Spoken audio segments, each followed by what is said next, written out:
Halo cuy, di kesempatan kali ini gue akan mereview sebuah film yang berjudul Jailbait,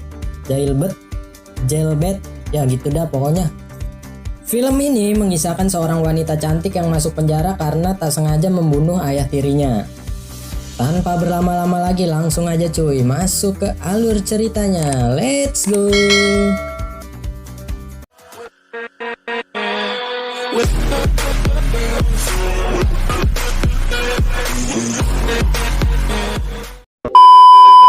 Cerita diawali dengan memperlihatkan seorang wanita bernama Anna Nix yang sedang bermain selo. Tak lama, Anna dihampiri oleh ayah tirinya yang sedang dipengaruhi minuman beralkohol. Di sini diperlihatkan bejatnya seorang bapak yang memaksa anaknya untuk melakukan mantap. Tanpa sengaja Anna menendang sang bapak sampai terpental dan tertusuk oleh benda tajam, hingga pada akhirnya sang ayah tewas. Di persidangan tak ada satu orang pun yang percaya dengan Anna, dan bahkan ibu kandungnya sendiri pun malah membela sang ayah dan mengatakan bahwa ayahnya adalah orang yang baik. Pada akhirnya Anna divonis 4 tahun penjara. Kemudian Anna langsung dibawa ke penjara gadis seusianya. Di sana Anna langsung diberi arahan oleh kepala sipir yang bernama Frank. Anna langsung dibawa ke selnya dan di sana Anna satu sel dengan seorang wanita bernama Jenny. Jenny merupakan seorang yang pendiam dan juga gemar membaca buku. Kemudian mereka pun bergegas tidur. Saat sedang tidur, Jenny melakukan senam 2 jari sambil menatap wajah Anna.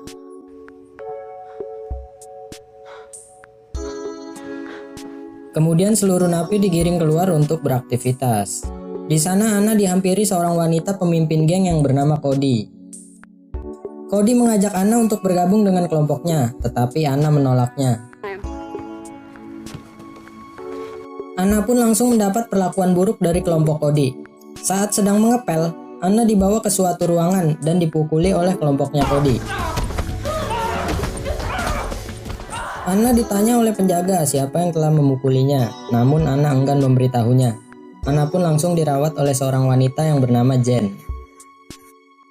Kemudian Anna menghampiri Frank untuk meminta bantuan. Frank menawarkan perlindungan ke Anna dari kejamnya napi yang ada di sana. Tetapi dengan syarat ia harus esek-esek dengan Frank terlebih dahulu. Anna menolaknya lalu pergi meninggalkan Frank. Di sel, Jenny mencoba untuk menenangkan Anna dan tanpa sadar Anna diajak perang tanpa pedang oleh Jenny. Setelah selesai, mereka pun kembali beraktivitas dan di sana Anna diganggu oleh geng kulit hitam. Karena tak kuat menahan bulian dari geng-geng yang ada di sana, Anna pun memutuskan untuk bergabung dengan kelompoknya Cody. Cody pun langsung menjelaskan syarat untuk masuk ke kelompoknya.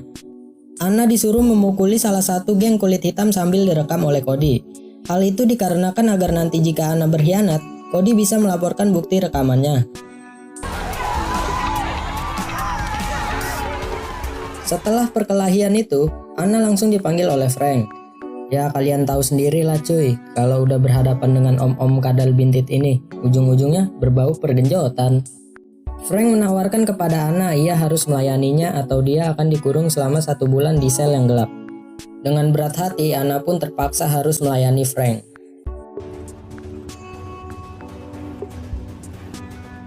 Setelah selesai, Anna dipanggil oleh Cody dan mengatakan bahwa dia telah resmi masuk ke dalam gengnya. Kemudian Cody menyuruh Anna untuk menghisap narkoboy bersama dengannya. Saat sudah rada santuy, mereka pun langsung berperang tanpa pedang. Adegan berpindah di mana Anna mendapat kunjungan dari ibunya. Anna pun menceritakan hal-hal buruk yang pernah ayahnya lakukan. Namun percuma, ibunya selalu berpikir bahwa ayahnya adalah orang yang baik. Scene berpindah, Anna yang sedang mengobrol bersama Cody, tiba-tiba saja ia dihampiri geng kulit hitam. Anna pun langsung memukulnya dan terjadi baku hantam antara kedua geng. Setelah perkelahian itu, ya kalian tahu sendirilah kalau Anna membuat masalah selalu berujung dipanggil oleh om-om kadal bintit ini. Seperti biasa Frank memberikan penawaran bejat kepada Anna. Tapi kali ini beda cuy, Anna disuruh menghisap narkoboy dulu biar rada santuy genjotnya.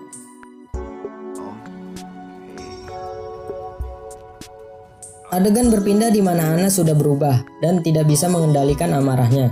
Hal itu dikarenakan genjotan-genjotan yang menimpanya setiap waktu dan juga obat-obatan yang terus dia konsumsi.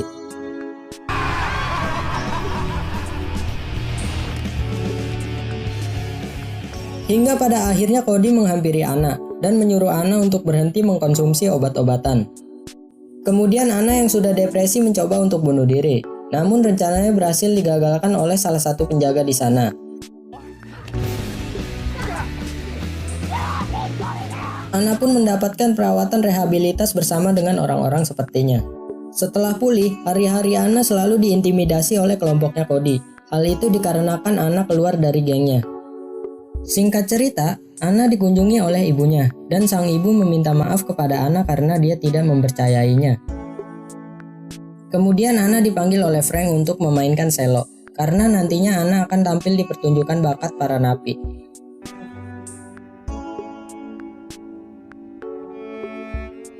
Anna yang sudah muak dengan kelakuan Frank, ia mencoba meminta bantuan kepada Jen untuk melaporkannya.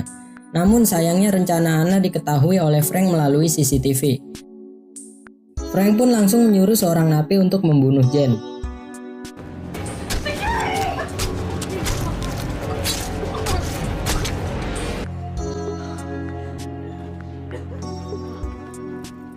Singkat cerita, tiba pada saatnya acara pertunjukan bakat, dan di sana Anna memainkan selonya.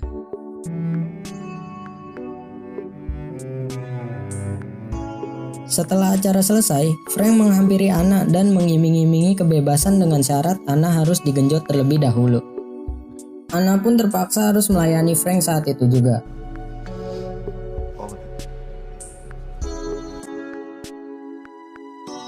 Setelah itu, Anna menemui Cody untuk bekerja sama menghancurkan Frank.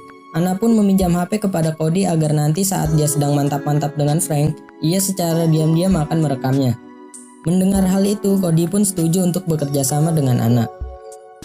Tibalah saatnya di mana Anna dipanggil oleh Frank untuk berkaraokean ria. Anna pun secara diam-diam merekam kejadian saat ia berkaraoke.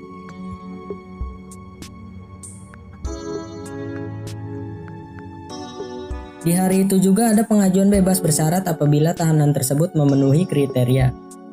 Anna pun bercerita tentang kehidupannya di penjara, dan juga ia menyesal dan tidak akan mengulangi perbuatannya lagi. Pada saat Frank berbicara, ia tidak membela Anna dan juga berbicara buruk tentang Anna. Pada saat itu juga Anna langsung menunjukkan bukti rekaman saat ia berkaraokean ria dengan Frank.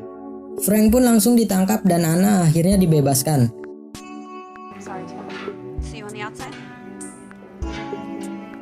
Sesampainya di luar, Anna langsung disambut oleh sang ibu. Adegan ditutup dengan Anna yang sedang bermain cello di depan orang-orang, dan film pun tamat. Jadi cuy, kesimpulan dalam film ini adalah jauhilah narkoba dan bergenjotlah dengan gaya pura-pura, karena itu nanti akan berdampak di masa depan. Oke cuy, sampai di sini dulu alur ceritanya. Kalau kalian punya rekomendasi film menarik lainnya, komen aja di bawah. Thank you and see you in the next video. Bye bye.